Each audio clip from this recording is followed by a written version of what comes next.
आइए दोस्तों, हमारे YouTube चैनल में आपका स्वागत है। आज मैं आपके लिए कुछ ऐसी स्टोरी लेके आई हूँ जिसे सुनने के बाद आप अपने अंदर के हुनर को जान सकोगे। तो सुनिए। एक गुरु और शिष्य जंगल से होते हुए अपने गांव जा रहे होते हैं। अंधेरा काफ़ी हो चुका था।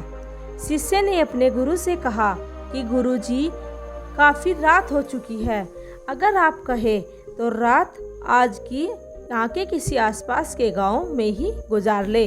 गुरुजी ने अपना सिर हिलाया और आसपास के गांव में एक छोटे से घर के पास जाकर रुक गए।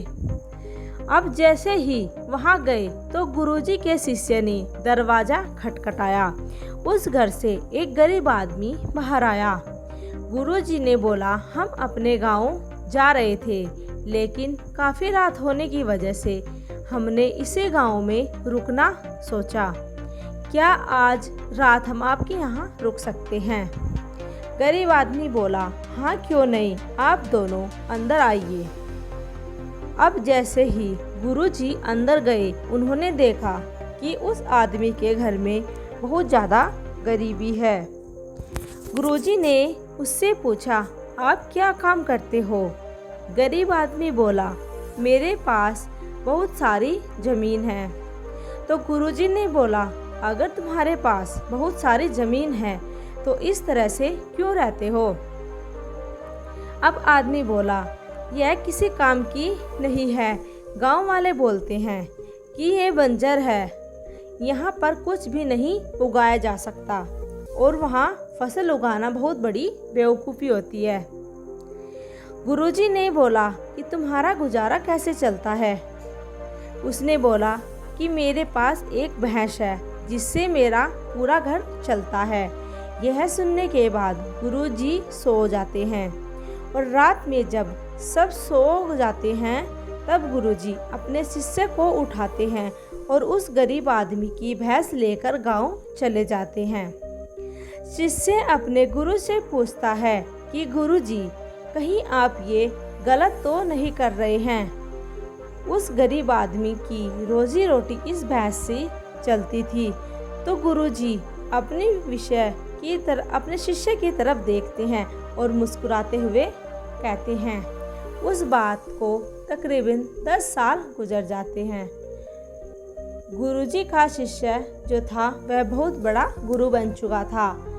तो एक दिन उन्हें उस गरीब आदमी की याद आती है कि मेरे गुरु ने उस आदमी के साथ अच्छा नहीं किया था, मुझे एक बार तो चलकर देखना चाहिए उस आदमी की क्या परिस्थिति है।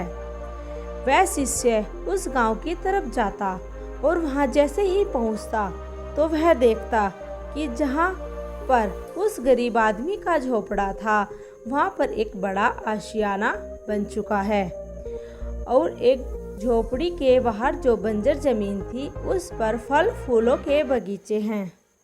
तभी उधर से उस घर का मालिक आता है। शिष्य उसे पहचान लेते हैं और उस आदमी को बोलते हैं, तुमने मुझे पहचान लिया, मैं अपने गुरु के साथ आया था। हमने एक रात के लिए आपके यहाँ रुकने का निश्चय किया था। वह आदमी उसे पहचान लेता है और बोलता है कि उस रात में आप कहाँ चले गए थे और उसी रात मेरी भैंस भी गायब हो गई थी। मेरे पास कोई रास्ता नहीं था।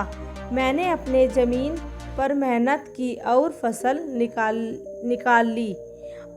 आज मैं इस गांव का सबसे बड़ा अमीर आदमी बन चुका हूँ। यह सुनने के बाद शिष्य की आंखों में अपने गुरुजी के लिए आंसू आ गए और उसे यह बात अब समझ आई और फिर उसका रोना आ गया। इस कहानी के माध्यम से हमें यह सीख मिलती है, हमारे अंदर ऐसी बहुत सी टैलेंट छुपे हुए हैं, लेकिन हम कोई न कोई चीज़ हमें रोक लेती है। वो आपके फैमिली वाले भी हो सकते हैं, आपको जॉब भी हो सकती है, कुछ और भी हो सकता है। देखिए, आपके पास भी भैंस के जैसी कोई चीज़ तो नहीं है जिसने आपको आगे बढ़ने से रोक रखा है। तो आइए दोस्तों, प्लीज़ मेरे चैनल को सब्सक्राइब कीजिए और लाइक कीजिए। बेल आइकन दबाना बिल्कुल ना भूलिए। धन्यवाद।